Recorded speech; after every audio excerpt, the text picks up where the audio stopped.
ఆ దినములలో శిష్యుల సంఖ్య విస్తరించుచున్నప్పుడు అనుదిన పరిచర్యలో తమలోని విధవరాండ్రను చిన్నచూపు చూచిరని హెబ్రీయుల మీద గ్రీకు భాష మాట్లాడు యూదులు సనగసాగిరి.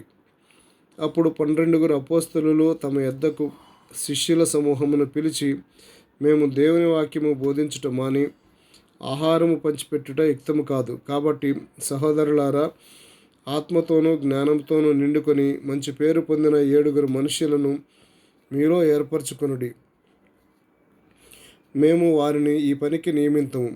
అయితే మేము ప్రార్థన యందు వాక్య పరిచర్య యందును ఎడతెగక ఇందుమని చెప్పిరి. ఈ మాట జనసమూహం అంతటికీ ఇష్టమైనందున వారు విశ్వాసముతోనూ పరిశుద్ధాత్మతోనూ నిండుకొనిన వాడైన స్తెఫను, పిలుపు, ప్రోకోరు, వీకా, నోరు, తీమోను, పర్మెనాసు, యూదుల మతప్రవిష్టుడును అంతియొకయ వాడును అగు నికోలాసు అను వారిని ఏర్పరచుకొని వారిని అపోస్తలుల ఎదుట నిలవబెట్టిరి. వీరు ప్రార్థన చేసి వారి మీద చేతులుంచిరి. దేవుని వాక్యము ప్రబలమై శిష్యుల సంఖ్య యెరూషలేములో బహుగా విస్తరించెను. మరియు యాజకులలో అనేకులు విశ్వాసమునకు లోబడిరి. స్తెఫను కృపతోనూ బలముతోనూ నిండిన వాడై ప్రజల మధ్య మహత్కార్యములను గొప్ప సూచక క్రియలను చేయుచుండెను. అప్పుడు లెబర్తీనుల దనబడిన సమాజములోను, కురేనీయుల సమాజములోను, అలెగ్జంద్రియుల సమాజంలోను, కిలికియ నుండి, ఆసియా నుండి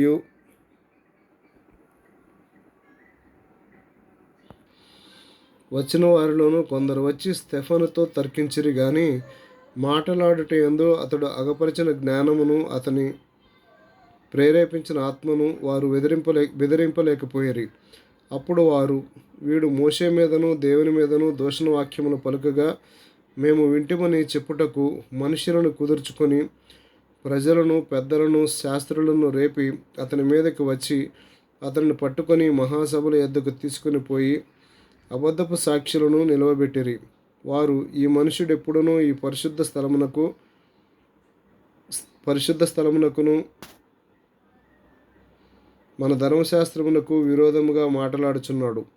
ఈ నజరేయుడైన యేసు ఈ చోటును పాడు చేసి మోషే మనకిచ్చిన ఆచారములను మార్చునని వీడు చెప్పగా మేము వింటిమి అనిరి.